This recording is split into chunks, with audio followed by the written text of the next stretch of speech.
सबको प्रणाम। मेरा नाम है डॉक्टर आर बी धवन। पिछले 30-35 वर्ष से ज्योतिष की प्रैक्टिस कर रहा हूँ। ज्योतिष पढ़ाता भी हूँ और नक्षत्रों पर आपको मालूम ही है मैंने बहुत काम किया है। यानी नक्षत्र गणना पर मेरा अटल विश्वास है। नक्षत्र गणना के द्वारा अगर किसी की प्रेडिक्शन की जाती है जन्म कुंडली के माध्यम से, तो वो प्रेडिक्शन राशियों की तुलना में ज़्यादा सटीक होती है। नक्षत्र सूक्ष्म होते हैं, ऐसा इसलिए होता है। तो अगर आप ज्योतिष में रुचि रखने वाले हैं, ज्योतिष के विद्यार्थी हैं, या फिर आप रिसर्च कर रहे हैं ज्योतिष से संबंधित किसी विषय पर, तो ये वीडियो आपके लिए बड़ा ही महत्वपूर्ण हो सकता है।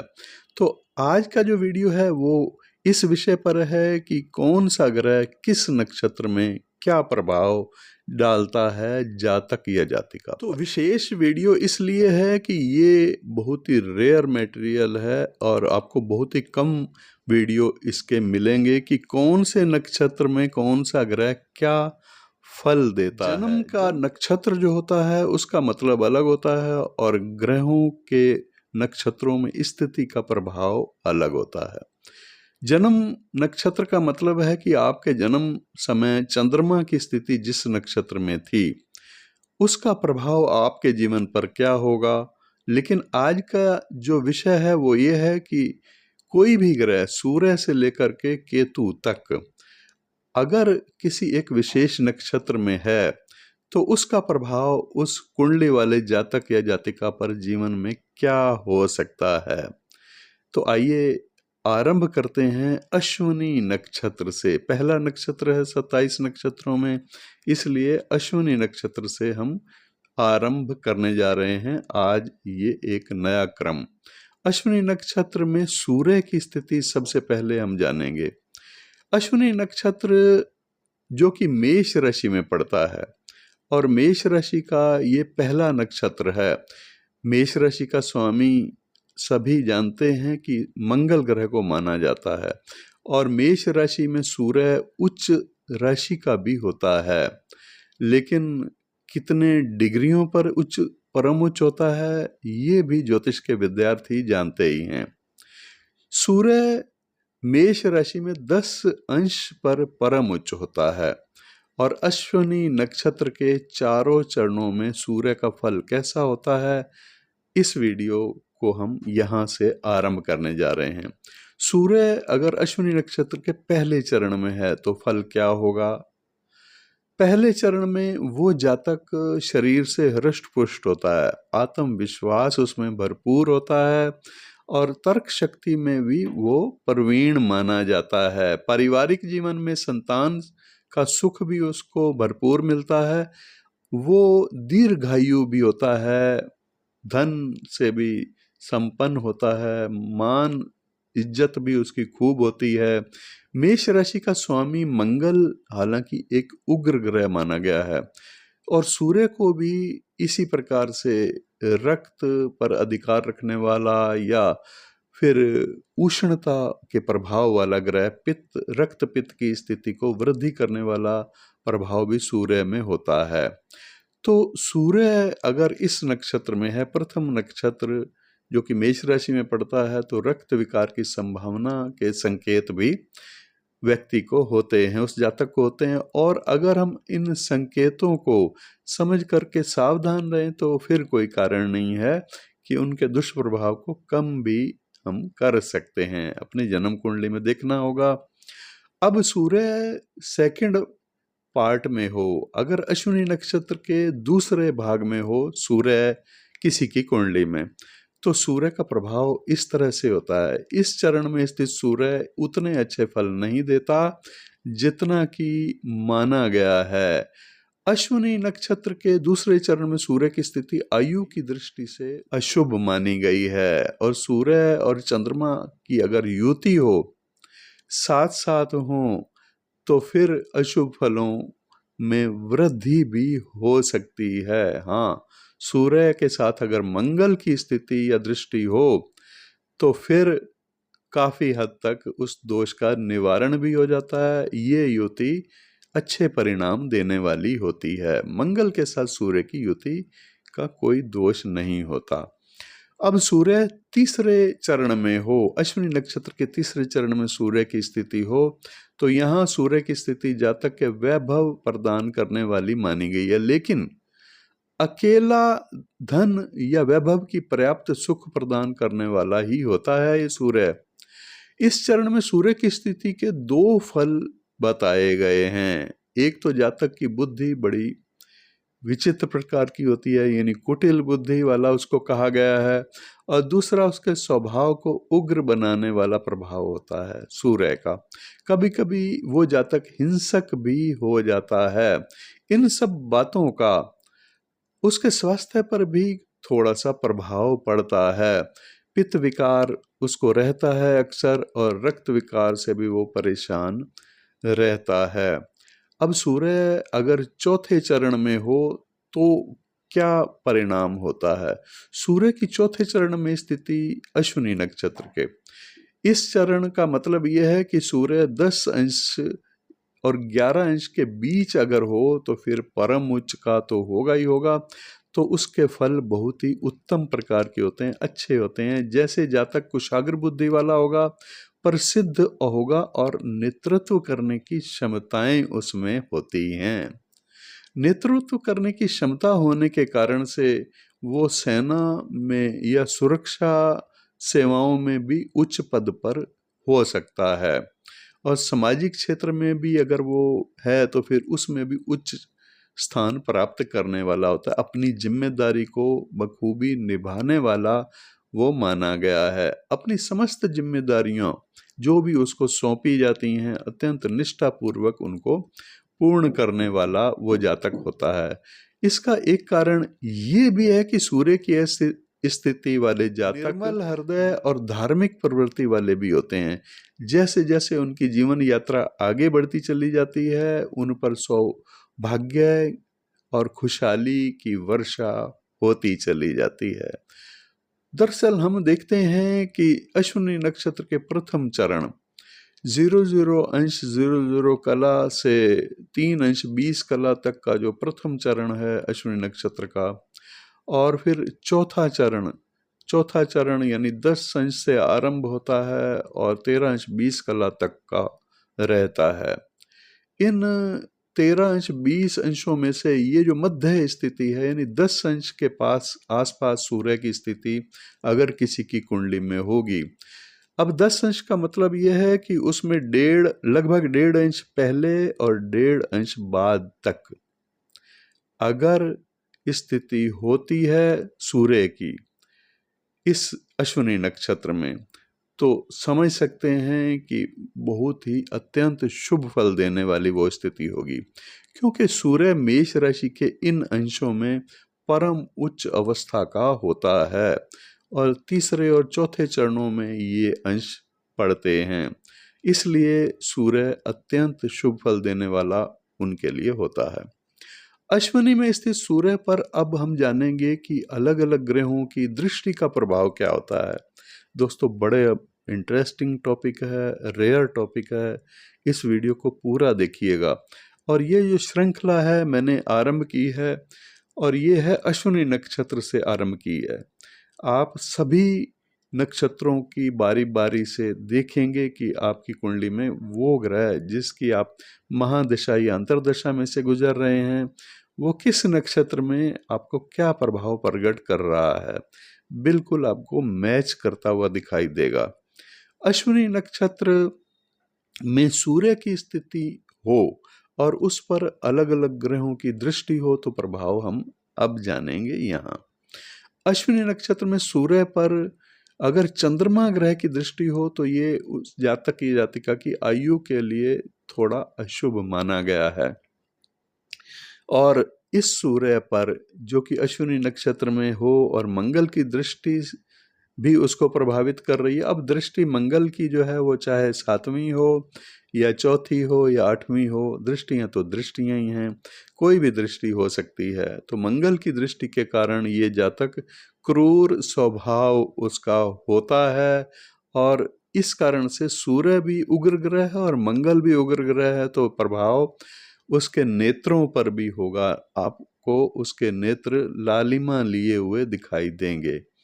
बुध बुध की दृष्टि अगर हो इस सूर्य पर जो कि अश्विनी नक्षत्र में है, तो ये जो दृष्टि है जातक का व्यक्तित्व के लिए बहुत ही अच्छी मानी गई है। उसका व्यक्तित्व आकर्षक होता है, जीवन भी सुखपूर्वक व्यतीत होता है, और 40 वर्ष की आयु के बाद थोड़ा पैसे का अभाव महसूस होता है उसको। अब अश्विनी नक्षत्र के किसी भी चरण में सूर्य की स्थिति पर अगर बृहस्पति की दृष्टि हो सूर्य पर, तो उसका फल गुरु की दृष्टि का प्रभाव शुभ होता है। सूर्य पर शुभ फल डालता है बृहस्पति। ये फल जातक को उदार हृदय वाला और सत्ता से किसी न किसी प्रकार से जुड़ा हुआ बताता है, ऐसा संकेत। फिर शुक्र की दृष्टि हो तो वो जातक पर क्या प्रभाव डालती है? शुक्र की दृष्टि उस जातक जातिका पर काम भावना कुछ ज्यादा बढ़ा देती है। काम भावना की पूर्ति के लिए वो जातक हमेशा जोड़ तोड़ में लगा रहता है। शनि की दृष्टि का जो फल है वो थोड़ा अशुभ बताया गया है सूर्य पर, और जो सूर्य अश्विनी नक्षत्र के किसी भी चरण में था उस पर शनि की दृष्टि। शनि और सूर्य पिता और पुत्र माने गए हैं, और ऐसा होने के कारण से एक दूसरे के घोर शत्रु भी साथ साथ माने गए हैं।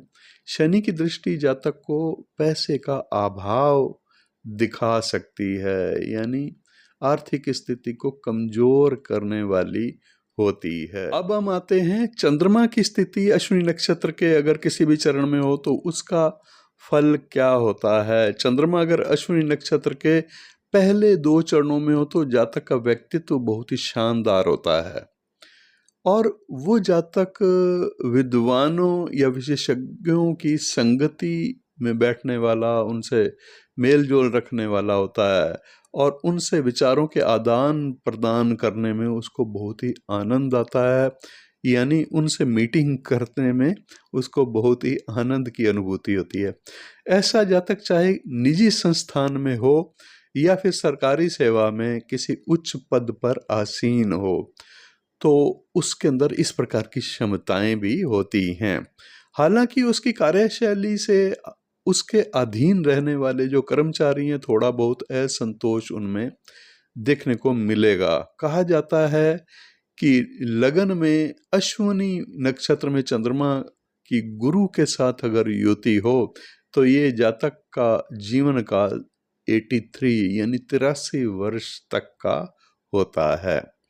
अब दूसरा चरण, अगर दूसरे चरण में स्थिति हो चंद्रमा की तो यहाँ स्थित चंद्रमा जातक को विलासिता की ओर ले जाने वाला होता है, खान पान का आनंद लेने वाला होता है, और खाना पीना स्वादिष्ट खाना उसको प्रिय लगता है। ऐसा जातक व्यवहार में चतुर भी होता है। अश्विनी नक्षत्र में ही अगर तीसरे चरण में स्थिति हो चंद्रमा की तो ये जातक को अत्यंत बुद्धिमान बनाने वाली स्थिति होती है, और उत्साही होता है वो जातक, सक्रिय होता है। विज्ञान के अलावा धार्मिक रुचियां भी उसको होती हैं, अध्ययन में भी इसकी गहरी रुचि होती है, और ऐसा जातक अपने मित्रों के आड़े वक्त में काम आने वाला होता है। चौथा चरण, अगर अश्विनी का चौथा चरण में चंद्रमा की स्थिति हो तो ये चंद्रमा जातक को अपने ही प्रयत्नों से उच्च शिक्षण के अलावा विज्ञान की विभिन्न शाखाओं में निपुण करने वाला माना गया है। ये जातक चिकित्सा के क्षेत्र में भी कीर्तिमान स्थापित करने वाला हो सकता है। हालांकि अगर ये जातक प्रशासनिक सेवा में जाना चाहे तो वहां भी ये अत्यंत सफल हो सकता है। नक्षत्र में चंद्रमा की स्थिति और उस पर दूसरे ग्रहों की दृष्टि का प्रभाव क्या होगा।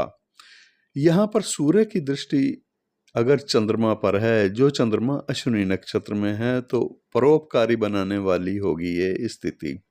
उसे सत्ता पक्ष से भी अधिकार और कई प्रकार के अन्य लाभ भी करवाने वाली ये स्थिति होगी। मंगल की अगर दृष्टि हो ऐसे चंद्रमा पर जो कि अश्विनी नक्षत्र में है, तो उस जातक के जीवन को परावलंबी बनाने वाली दृष्टि होती है। दांत और कान के कुछ कष्ट भी उसको हो सकते हैं। बुध की दृष्टि अगर ऐसे चंद्रमा पर हो जो कि अश्विनी नक्षत्र में है तो जातक का जीवन सुखी और धन धान्य से परिपूर्ण होता है।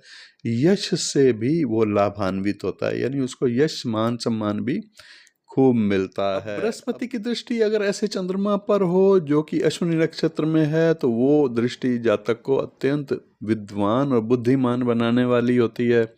शिक्षक भी हो सकता है या किसी क्षेत्र का गुरु भी हो सकता है, वो आध्यात्मिक गुरु भी हो सकता है। समाज में उसकी काफी ऊंची मान प्रतिष्ठा होती है। उसके अधीन अनेक लोग काम करने वाले भी होते हैं। इसके बाद फिर शुक्र की दृष्टि का प्रभाव ये है कि ये जातक धनवान होता है और अनेक स्त्रियों से उसकी मित्रता होती है। शनि की दृष्टि का प्रभाव इस चंद्रमा पर होगा कि जातक के स्वास्थ्य पर वो बुरा प्रभाव डालने वाली दृष्टि होगी। ये अनुदार भी बनाने वाला होता है शनि। अगर चंद्रमा अश्विनी नक्षत्र में हो और उस पर शनि की दृष्टि हो तो अनुदार भी बनाता है ये शनि उसको। साथ ही अच्छी संतान के सुख से भी दूरी बनाने वाला ये शनि का प्रभाव होता है। तो यहाँ तक आपने समझा कि सूर्य अगर अश्विनी नक्षत्र में हो तो उसका किस किस चरण में क्या प्रभाव होता है, चंद्रमा अगर अश्विनी नक्षत्र में हो तो किस किस चरण में उसका फल क्या होता है। फिर इन पर दृष्टियां सभी ग्रहों की आपने समझी। मंगल पर आते हैं। मंगल अगर अश्विनी नक्षत्र में हो तो क्या होता है उस जातक के जीवन में प्रभाव मंगल का। अश्विनी में मंगल की स्थिति दूसरा मतलब यह है कि मंगल का अपनी राशि में होना, और कारण ये भी है कि अश्विनी मेष राशि का प्रथम नक्षत्र भी माना गया है और मेष राशि का स्वामी मंगल को माना गया है। अश्विनी नक्षत्र में मंगल की स्थिति सामान्य रूप से शुभ फल ही देने वाली होती है। फिर भी अश्विनी नक्षत्र के दूसरे चरण में मंगल की स्थिति कुछ अशुभ फल दिखाई देते हैं। अब पहले चरण से हम शुरू करते हैं। अश्विनी नक्षत्र के पहले चरण में अगर मंगल हो, उस मंगल का जातक के जीवन में आने वाली दशाओं या अंतरदशाओं में कैसा फल होगा। अश्विनी नक्षत्र के पहले चरण में मंगल की स्थिति जातक या जातिका को गणित या इंजीनियरिंग या फिर सैन्य सेवाओं में सफलता प्रदान करने वाली हो सकती है। जातक उत्तम स्वास्थ्य से युक्त होगा और ऐसे लोग जो होते हैं वो समाज में उच्च प्रतिष्ठा प्राप्त करने वाले होते हैं, अपने कार्य क्षेत्र में प्रतिष्ठित अवश्य होने वाले होते हैं। दूसरा चरण अगर मंगल अश्विनी नक्षत्र के दूसरे चरण में हो तो क्या फल होता है मंगल के समय में, मंगल की दशा अंतरदशा में। यहाँ मंगल की स्थिति के अशुभ फल का वर्णन मिलता है। वो जातक को धन से कमी करने वाला मंगल कहा गया है। संतान के संबंध में भी कोई ना कोई पीड़ा परेशानी बताता है ये मंगल। ऐसे लोगों में प्रतिहिंसा की भावना डेवलप होने लग जाती है अगर इसका सही उपाय या उपचार ना किया जाए तो। मंगल अश्विनी नक्षत्र के तीसरे चरण में वैवाहिक और पारिवारिक इन दोनों प्रकार के जीवन से संबंधित सुख की दृष्टि में इस चरण में मंगल की स्थिति शुभ मानी जा सकती है। ये मंगल जो है जातक को घूमने फिरने वाली नौकरी प्रदान करने वाला होता है, और या फिर घूमने फिरने वाला कोई बिजनेस होता है उसका, तो उसमें इस प्रकार का फल कहा गया है ऐसे मंगल का। ऐसे व्यक्ति में काम भावना की अधिकता भी होती है। चौथा चरण अश्विनी नक्षत्र के चौथे चरण में मंगल की स्थिति हो तो मंगल जातक या जातिका को निस्संदेह एक सफल और कुशल इंजीनियर बनाने वाला हो सकता है। अच्छी संतान होती है और संतान से वो पूर्ण सुख को प्राप्त करने वाला होता है। अश्विनी नक्षत्र में किसी भी चरण में स्थित मंगल पर ग्रहों की दृष्टि का प्रभाव जानते हैं। अब अश्विनी नक्षत्र में स्थित मंगल पर सूर्य की दृष्टि का प्रभाव। ये जातक बुद्धिमान होता है, माता पिता का भक्त होता है, धन संपदा इसके पास खूब होती है, पारिवारिक सुख भी प्राप्त इसको खूब होते हैं, उनसे युक्त होता है। चंद्रमा की दृष्टि अगर ऐसे मंगल पर हो जो कि अश्विनी नक्षत्र के किसी भी चरण में हो तो उस जातक में वासना काम वासना की वृद्धि करने वाला प्रभाव होता है। ये जातक विपरीत लिंग के प्रति कुछ ज्यादा ही रुचि लेने वाला होता है। बुध की दृष्टि हो तो काम भावना उसमें भी अतिरिक्त होती है। ऐसे मंगल पर, जो कि अश्विनी नक्षत्र में किसी भी चरण में हो, और अन्य ग्रहों की दृष्टि का अगर कोई शुभ प्रभाव ना हो, ऐसे बुध की दृष्टि वाले जातक की कुंडली पर, तो यह जातक जो है प्रदर्शन प्रिय होने के साथ साथ वैश्यागामी होने का खतरा भी होता है। गुरु की दृष्टि अगर ऐसे मंगल पर हो तो ये जातक समाज में, परिवार में मान सम्मान प्राप्त करने वाला होता है। धन के साथ साथ सत्ता की शक्ति का भी उपयोग करने वाला होता है। शुक्र की दृष्टि विलासिता को बढ़ाने वाली होती है अश्विनी नक्षत्र के मंगल पर अगर हो तो। विपरीत लिंग के प्रति उसकी आसक्ति थोड़ी ज्यादा ही होती है, और उसके लिए इस स्थिति के कारण से संकट भी उत्पन्न हो सकते हैं। हालांकि ये जातक समाज सेवी भी होता है। शनि की दृष्टि का प्रभाव ऐसे मंगल पर, जो कि अश्विनी नक्षत्र में है, शनि की दृष्टि के कारण से ये जातक पारिवारिक सुख, यहाँ तक कि माता से स्नेह से भी किसी हद तक वंचित रहता है। अब अश्विनी नक्षत्र के किसी भी चरण में बुध की स्थिति अगर कुंडली में हो तो उस बुध का क्या फल होता है। अश्विनी नक्षत्र के 2 चरणों में तो बुध के प्रभाव को शुभ माना गया है, लेकिन 2 चरणों में अशुभ भी माना गया है। तो जानेंगे कि कौन से चरण है। द्वितीय और तृतीय चरण में बुध की स्थिति लाभदायक मानी गई है, जबकि पहले और चौथे चरण में बुध की स्थिति अगर हो तो यहाँ सबसे पहले बुध की स्थिति अश्विनी नक्षत्र के पहले चरण में हो तो जातक को नास्तिक बनाने वाली स्थिति होती है। ईश्वर पर आस्था कम होती है उस जातक को, और ऐसी वृत्तियों से उसको मुक्ति बड़ी मुश्किल से मिलती है, जो कि छोटे लेवल की होती हैं। और वो सुरा सुंदरी को अपना शौक बनाने वाला भी होता है। अपने स्वार्थ के लिए दूसरों को धोखा भी दे सकता है। आमतौर पर समाज में वो व्यक्ति निम्न नजरों से देखा जाने लग जाता है।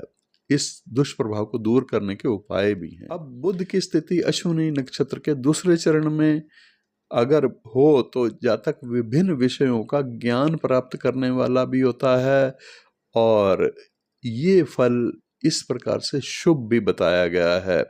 उसे संतान का सुख भी प्राप्त होता है, पर्याप्त सुख होता है संतान का। ऐसा जातक 45 वर्ष की अवस्था के बाद संसार यानी गृहस्थ को त्याग देने वाला भी होता है, सन्यासी बनने वाला भी होता है, या फिर उसकी परिवार में रहते हुए भी वृत्ति जो है सन्यासियों वाली विचारधारा वृत्ति हो जाती है। तीसरा चरण, अगर तीसरे चरण में बुध हो अश्विनी नक्षत्र के, तो ऐसा बुध जातक को ईश्वरीय कृपा से लाभान्वित करने वाला होता है और कर्तव्यनिष्ठ बनाने वाला होता है। अपने कर्मों के प्रति वो कर्तव्यनिष्ठ होगा, परिवार के प्रति, समाज के प्रति कर्तव्यनिष्ठ होगा, जिम्मेदारियों को खूब निभाने वाला होगा। ऐसे जातकों को 2 पुत्र संतानों की प्राप्ति होती है। और तीसरे चरण में अगर बुध हो तो केवल स्वास्थ्य के लिए ठीक नहीं होता, बाकी सारे प्रभाव शुभ बताए गए हैं।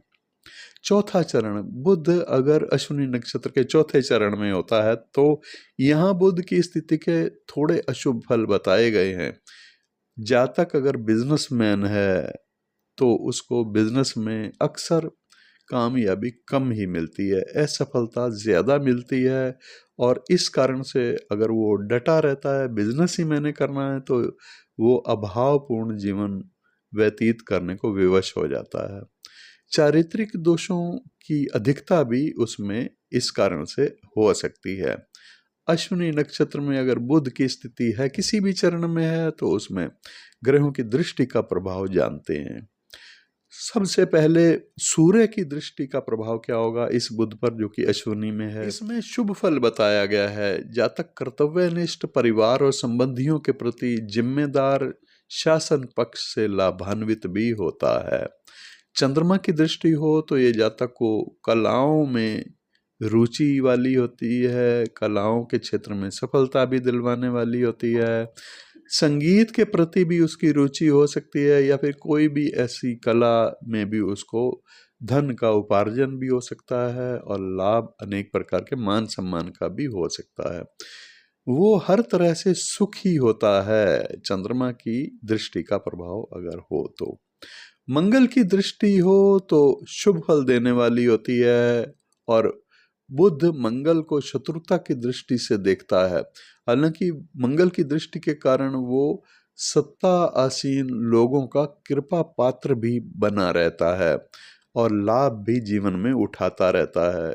गुरु की दृष्टि का प्रभाव उसको इस रूप में मिलता है कि वो जातक धन और सुख, स्वास्थ्य, परिवार का भी उसको साथ मिलता है और परिवार भी पूर्ण रूप से उसके साथ सुखी होता है। अब शुक्र की दृष्टि ऐसे बुध पर हो तो मान सम्मान की प्राप्ति होती है, यश की प्राप्ति होती है, अर्थ की प्राप्ति होती है, और ये सभी कुछ उसको जीवन में प्राप्त होता है। खास करके उस बुध की अंतर्दशा या महादशा में तो विशेष प्राप्त होता है। अपने आचरण से वो सभी का प्रिय बना रहता है। वो जातक जातिका कोई भी हो, सबका प्रिय बना रहता है। शनि की दृष्टि के फल दो प्रकार के कहे गए हैं। हालांकि जातक समाज से भी कार्य करता है और परिवार के सदस्यों से वाद विवाद और कलह भी उसको साथ साथ बना रहता है। तो ये समाज के कार्य करने के कारण से वहाँ से सम्मान भी प्राप्त होता है, परिवार में कलह की स्थिति भी बनी रहती है। तो इस तरह के प्रभाव बुध के दिखाई देते हैं अगर उस पर शनि की दृष्टि हो तो।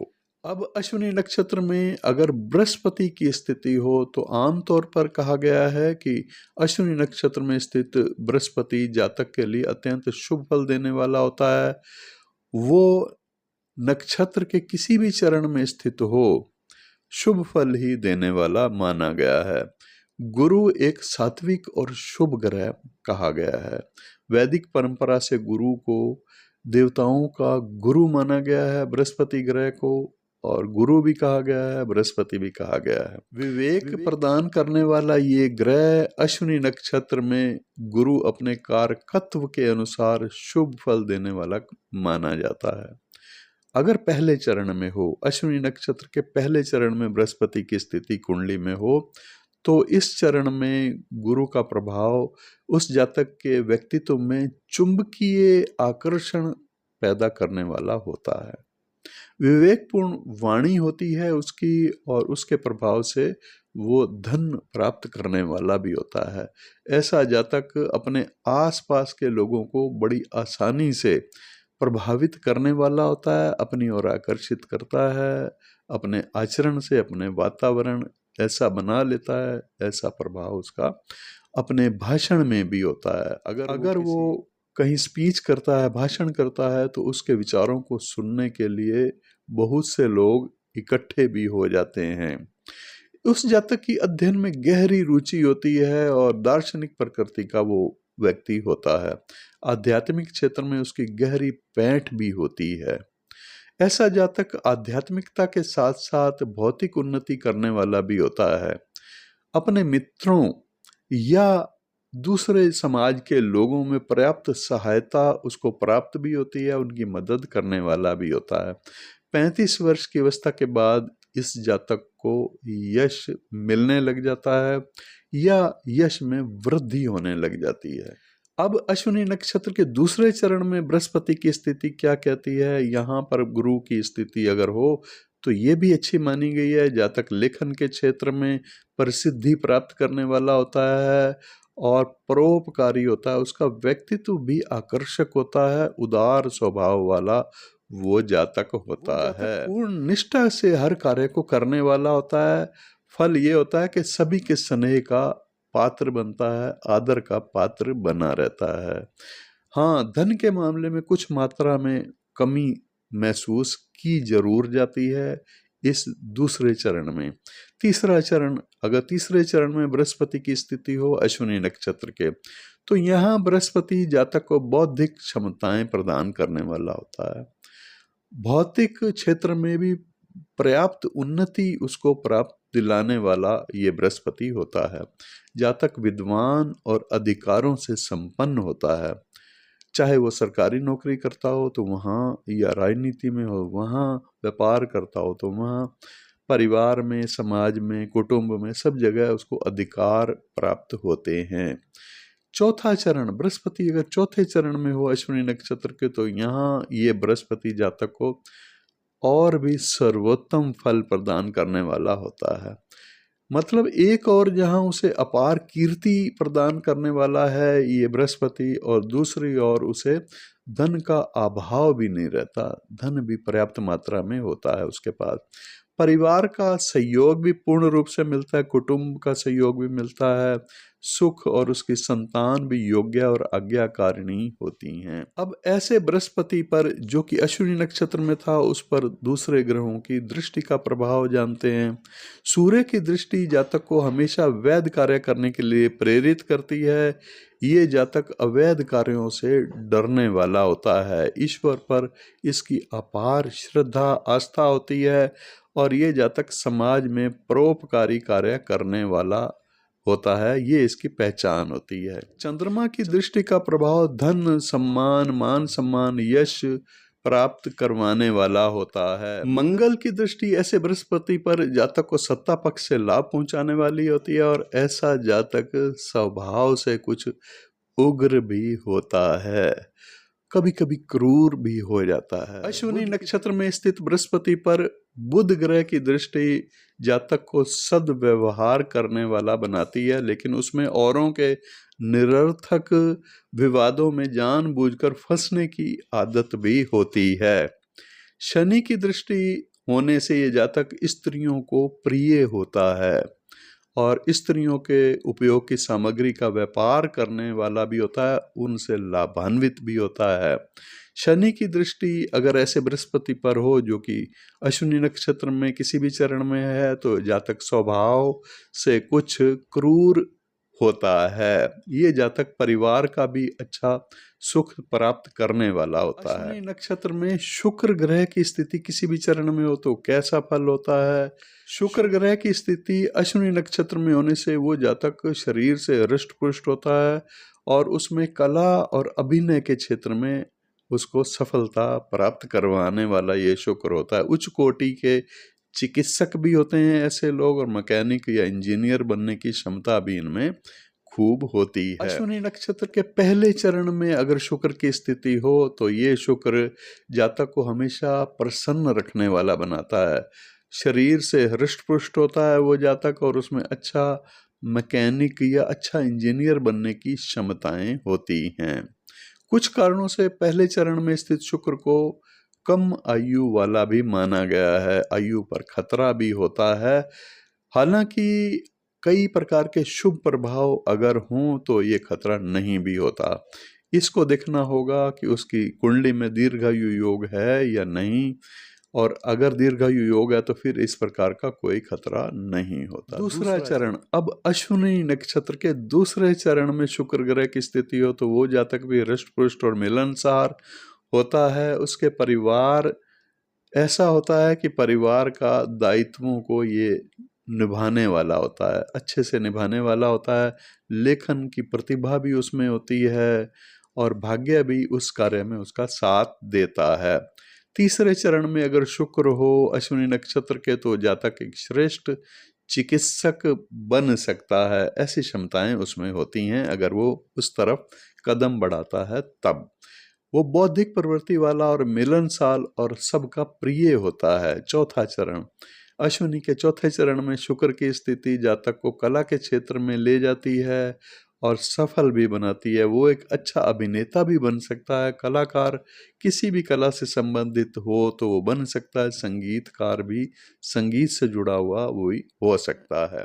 अश्विनी नक्षत्र में शुक्र की स्थिति और उस पर सूर्य का दृष्टि प्रभाव हो, दृष्टि हो सूर्य की, उस दृष्टि के प्रभाव से शुक्र जातक को शासन पक्ष से लाभान्वित कराने वाला होता है। पारिवारिक जीवन में थोड़ा दोष होता है, पत्नी से अनबन के कारण कुछ परेशानी भी रहती है। और साथ ही साथ अगर शुक्र की स्थिति अश्विनी नक्षत्र के चौथे चरण में हो तो ये स्थिति और ज्यादा गंभीर बन जाती है। ऐसे शुक्र पर चंद्रमा की अगर दृष्टि हो तो वो जातक को उच्च पद तो प्रदान करने वाली होती है, लेकिन वो विपरीत लिंग से संपर्क ज्यादा रखने वाला और गलत संगति के कारण अपयश का भागी भी बन सकता है। मंगल की दृष्टि ऐसे शुक्र पर हो तो अशुभ फल कहा गया है। वैवाहिक जीवन में अनबन, परिवार से भी सहायता कम ही मिलती है उसको, और धन का भी अभाव महसूस होता है उसको जीवन में। बुध की दृष्टि अगर ऐसे शुक्र पर हो जो कि अश्विनी नक्षत्र के किसी भी चरण में है तो दूसरों की वस्तुओं को प्राप्त करने की प्रवृत्ति, किसी भी प्रकार से दूसरों की वस्तु प्राप्त करनी है, ये प्रवृत्ति उसमें पैदा करने वाली ये दृष्टि होती है। बृहस्पति की दृष्टि शुभ होती है और ये जातक को परिवार का, संतान का, दोनों का सुख प्रदान करने वाली होती है। जीवन में उसे सारी सुख सुविधाएं प्राप्त होती हैं। शनि की दृष्टि का प्रभाव ऐसे शुक्र पर हो जो कि अश्विनी नक्षत्र के किसी भी चरण में है तो उसके प्रभाव से अलग अलग प्रकार के फल होते हैं। एक और तो वो अनैतिक कार्यों से धन कमाने में जुटा रहता है और दूसरी ओर उसको अपने ही उस कमाए हुए धन से दूसरों की मदद करने वाला भी माना गया है। ऐसा जातक धन को सुरक्षित रखता है, छुपा करके भी रखने वाला होता है। अब अश्विनी नक्षत्र में शनि ग्रह की स्थिति, किसी भी चरण में वो अश्विनी नक्षत्र के शनि, तो मिश्रित फल मिलते हैं इस पूरे नक्षत्र में, और कुछ उनमें से अच्छे फल भी होते हैं, कुछ बुरे प्रभाव भी होते हैं। जैसे पहले चरण में अगर हम देखें तो जातक का बचपन थोड़ा अभावग्रस्त रहता है, लेकिन बाद में उसका जीवन सुखी हो जाता है। तो हम शुरू करते हैं, शनि का अश्विनी नक्षत्र में क्या प्रभाव होगा। पहले चरण में शनि की स्थिति पहले चरण में हो तो जातक दीर्घायु होता है। हालांकि जीवन शुरू शुरू में थोड़ा दुखी रहता है और परेशानी वाला रहता है। मध्य आयु के बाद जीवन में सुख और स्थिरता प्राप्त होने लग जाती है उसको। मध्यम आयु का मतलब यह है कि लगभग 45-50 वर्ष की आयु के बाद सुख और स्थिरता दोनों उसको दिखाई देने लग जाती हैं। ऐसे जातकों का इतिहास में बड़ा गहरा रुचि होती है ऐसे जातकों की, और लेखन की प्रतिभा भी उसमें कमाल की होती है। अब शनि ग्रह की स्थिति जन्म कुंडली में अश्विनी नक्षत्र के दूसरे चरण में हो तो क्या फल होता है। ये जातक जो है वो अनेक जगहों पर भ्रमण करने वाला होता है, चाहे वो भ्रमण उसको अपने कारोबार के मामले में या नौकरी के मामले में करने पड़ते हैं, लेकिन उसमें दक्ष होता है, एक्सपर्ट होता है। थोड़ा तुनक मिजाज वाला स्वभाव उसका होता है और समय देखकर बात नहीं करता, समय की नाजुकता देख करके बात करने की आदत नहीं होती, इसलिए कभी कभी ऐसी आदत उसको संकट में भी डाल सकती है। सावधानी रखने की जरूरत होती है। ये जातक थोड़ा सा गेहुए रंग वाला भी होता है और शरीर में ज्यादा मोटापे वाला भी नहीं होता। तीसरा चरण अगर हो शनि का, अश्विनी नक्षत्र में शनि हो तीसरे चरण में, तो ये शनि जातक को यात्रा प्रिय बनाता है और कारोबार यानी अपने बिजनेस व्यवसाय में भी वो कम चतुर होता है, चतुराई उसमें कम देखने को मिलती है। अपने अधीन अगर उसके अधीन कुछ लोग हैं तो उनकी सुख सुविधाओं और उनके हितों का पूरा पूरा ध्यान रखने वाला भी होता है। चौथा चरण शनि की स्थिति अश्विनी नक्षत्र के चौथे चरण में उस जातक को धार्मिक प्रवृत्ति वाला बनाती है और पारिवारिक जीवन में भी सुखी बनाने वाली ये स्थिति होती है। हालांकि जुआरी प्रवृत्ति भी कभी कभी देखने को मिलती है। फल ये होता है कि जुआरी प्रवृत्ति अगर उसकी होने लग जाए तो वो कई रुकावटें आ जाती हैं उसके जीवन में प्रगति के मार्ग पर।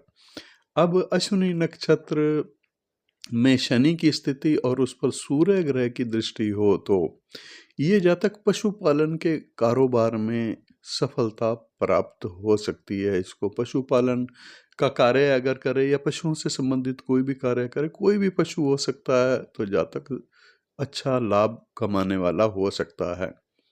सद्कार्यों में उसकी प्रवृत्ति होती है। और अश्विनी नक्षत्र के शनि पर सूर्य की दृष्टि का प्रभाव कुछ इस प्रकार से भी बताया गया है कि ये जातक या जातिका कोई भी हो, उसकी जन्म कुंडली में अश्विनी के चौथे चरण में अगर शनि की स्थिति पर सूर्य की पूर्ण दृष्टि हो, यानी 180 डिग्री पर दृष्टि हो, 180 डिग्री से 1.5 डिग्री कम या 1.5 डिग्री ज्यादा, तो वही पूर्ण दृष्टि मानी जाएगी। तो ये विवाह प्रतिबंधक योग भी बनाने वाली होती है सूर्य की ये वाली दृष्टि, शनि जब अश्विनी नक्षत्र में है और इस प्रकार की सूर्य की दृष्टि पूर्ण है। तो अगर उसका विवाह हो भी जाता है तो दुर्भाग्य उसका जीवन भर साथ नहीं छोड़ता। लेकिन केवल इसी एक फल को पढ़कर किसी निर्णय पर पहुंचना बुद्धिमानी नहीं होती। अगर जातिका या जातक की कुंडली में दूसरे किसी ग्रह योग के कारण अच्छे फल भी दिखाई देते हैं, तो फिर ये दुष्प्रभाव धूमिल भी हो जाते हैं। चंद्रमा की दृष्टि ऐसे शनि पर हो जो कि अश्विनी नक्षत्र में है, तो इसके प्रभाव के कारण से जातक धन से थोड़ा अभावग्रस्त रहता है। क्रूर स्वभाव, क्रूर मन वाला और कुसंगति में रहने वाला भी उसको कहा गया है। मंगल की दृष्टि ऐसे शनि पर हो जो कि अश्विनी नक्षत्र के किसी भी चरण में है, तो घोर स्वार्थी बनाने वाली ये दृष्टि होती है। साथ ही उसकी जो प्रवृत्ति है वो दूसरे लोगों से विरुद्ध होती है, यानी मैच नहीं करती। गाने की प्रवृत्ति भी उसकी होती है, गाने में रुचि भी होती है। बुध की दृष्टि अगर ऐसे शनि पर हो तो पारिवारिक सुख में कमी करने वाली ये दृष्टि होगी। जातक अवैध मार्ग से संपत्ति प्राप्त करने वाला भी होता है। अश्विनी में स्थित शनि पर बृहस्पति की दृष्टि अगर है तो ये जातक शासन में उच्च पद प्राप्त करने की योग्यता रखने वाला भी होता है। धन संपत्ति उसको अच्छी प्राप्त होती है और संतान का सुख भी अच्छा प्राप्त होता है।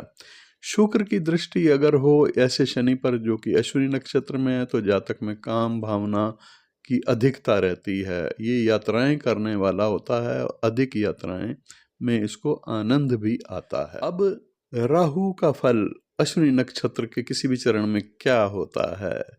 राहु अगर अश्विनी नक्षत्र के पहले चरण में स्थित हो तो वो जातक शरीर से हृष्ट पुष्ट होता है, बुद्धिमान होता है, पितृ भक्त कहा गया है, यानी माता पिता का वो सेवक और भक्त भी होता है।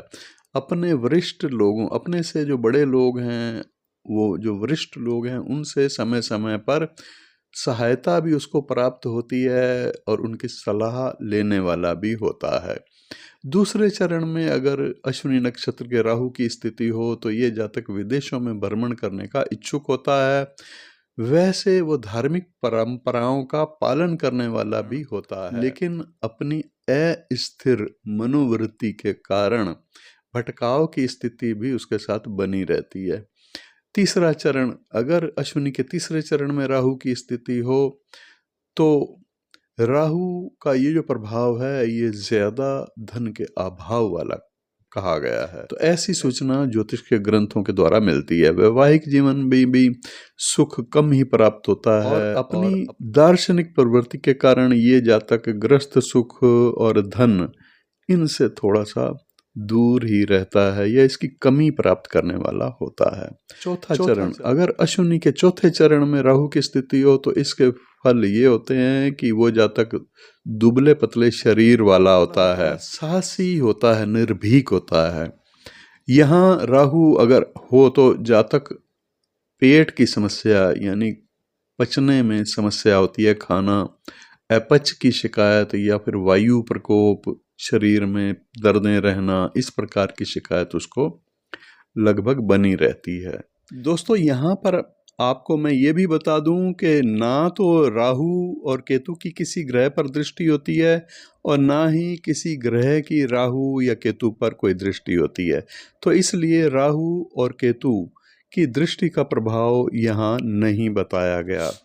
अब अश्विनी नक्षत्र में केतु की स्थिति, अश्विनी नक्षत्र के किसी भी चरण में अश्विनी नक्षत्र का स्वामी केतु को ही माना गया है और यहाँ अपने ही नक्षत्र में स्थित होकर के केतु मिले जुले फल प्रदान करने वाला होता है। केतु की स्थिति अश्विनी नक्षत्र के पहले चरण में दूसरे चरणों की अपेक्षा थोड़ी ज्यादा अनुकूल होती है। जैसे जातक को अच्छी शिक्षा प्राप्त होती है और लोकप्रिय होता है और समृद्ध भी होता है, आर्थिक स्थिति उसकी अच्छी होती है। यहाँ केतु अगर स्थित हो पहले चरण में अश्विनी नक्षत्र के, तो मैकेनिक हो सकता है वो जातक, या फिर अच्छा इंजीनियर, सफल इंजीनियर भी हो सकता है। दूसरा चरण, केतु अगर अश्विनी नक्षत्र के दूसरे चरण में स्थित है तो वो जातक अनेक विपरीत लिंग वालों से मित्रता रखने वाला, संबंध रखने वाला माना गया है, होता है। जनसंपर्क में भी वो एक्सपर्ट होता है, यानी उसको जनसंपर्क में भी आनंद की अनुभूति होती है। केतु की स्थिति अगर अश्विनी नक्षत्र के तीसरे चरण में हो तो जातक धन से थोड़ा सा अभावग्रस्त होता है और अभाव में उसको काफी लंबा जीवन व्यतीत करना पड़ सकता है। हालांकि वो कृत धन्य नहीं होता, मतलब बुरा नहीं होता, अपनी सहायता करने वालों के प्रति हमेशा वो उनकी कृतज्ञता भाव रखने वाला होता है, उनके प्रति हमेशा उनको याद करने वाला होता है। जरूरत पड़ने पर उनकी मदद भी जितनी उसकी शक्ति होती है उसके अनुसार वो करने की चेष्टा भी करता है। चौथा चरण, अश्विनी नक्षत्र के चौथे चरण में केतु की स्थिति होने से अशुभ फल माना जाता है। जातक का जीवन धन के मामले में थोड़ा सा अभावग्रस्त रहता है। फल ये होता है कि ये जातक जन्म स्थान से कहीं दूर निकल जाने की फिराक में रहता है और ऐसा उसके लिए अच्छा भी होगा अगर केतु की स्थिति चौथे चरण में है अश्विनी नक्षत्र के। ये अश्विनी नक्षत्र गंडमूल वाला नक्षत्र भी है और केतु इस नक्षत्र का लॉर्ड भी है, स्वामी भी है। तो आज के वीडियो में आपने सभी ग्रहों के प्रभाव समझे। अश्विनी नक्षत्र में उनकी स्थिति कौन कौन से चरण में क्या क्या फल देने वाली होती है और ये विशेष फल कब होता है। जीवन भर भी 10-20% रहता है, लेकिन उनकी दशाओं में, संबंधित ग्रह की दशाओं में ज्यादा दिखाई देने लग जाता है, प्रकट होता है उनकी दशाओं या अंतरदशाओं में भी। वीडियो अगर आपको अच्छा लगा, यूनिक वीडियो लगा, कुछ विशेष लगा, ऐसी सामग्री और कहीं कम ही प्राप्त होगी आपको, तो जरूर आप चैनल के साथ जुड़िए। ऐसी ही दुर्लभ जानकारियां लेकर के मैं अक्सर इस चैनल पर आता रहता हूं। चैनल को सब्सक्राइब ज़रूर कर लीजिए। अपने मित्रों को भी जो समान रुचि वाले हैं उनको भी आप परिचित कराइए इस चैनल से, लिंक भेज करके। और कमेंट्स ज़रूर, आप कमेंट्स में मेरे को बताएंगे कि ये वीडियो आपको कैसा लगा। दोस्तों, अगर आप ज्योतिषीय मार्गदर्शन चाहते हैं तो मैं नक्षत्र गणना के अनुसार ही कुंडली देखता हूँ और कुंडली की कैलकुलेशन भी खुद करता हूँ। कुंडली में नक्षत्र गणना बड़ी महत्वपूर्ण है। वैदिक काल में इसी का प्रयोग होता था। और अगर आप कंसल्ट करना चाहते हैं, कोई समस्या के समाधान के बारे में जानना चाहते हैं या आगे आने वाले जीवन के बारे में कुछ मार्गदर्शन चाहते हैं, तो आप संपर्क कर सकते हैं मेरे दिए गए नंबरों पर। नंबर सामने भी डिस्प्ले हो रहा है, इस वीडियो के डिस्क्रिप्शन में भी आपको मिल जाएगा। लेकिन कंसल्टेशन पेड सर्विस है, आपको फीस पे करनी होती है। इसके अलावा फिर आप ज्योतिष सीखना चाहते हैं तो वो सर्विस भी उपलब्ध है। ज्योतिष में प्रवेश लेकर के कोर्स भी ज्वाइन कर सकते हैं। ऑनलाइन कोर्स हैं, आप घर बैठे ज्योतिष सीख सकते हैं ऑनलाइन क्लासेस के द्वारा। तो ये दो इन्फॉर्मेशन के बारे में, किसी के बारे में भी अगर आप कुछ जानना चाहते हैं तो आप व्हाट्सएप पर संपर्क करें।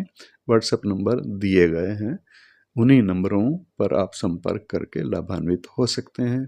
आज के लिए इतना ही, फिर मिलेंगे और दुर्लभ जानकारियां आपके सामने प्रस्तुत करने के लिए ज्योतिष से संबंधित। नमस्कार।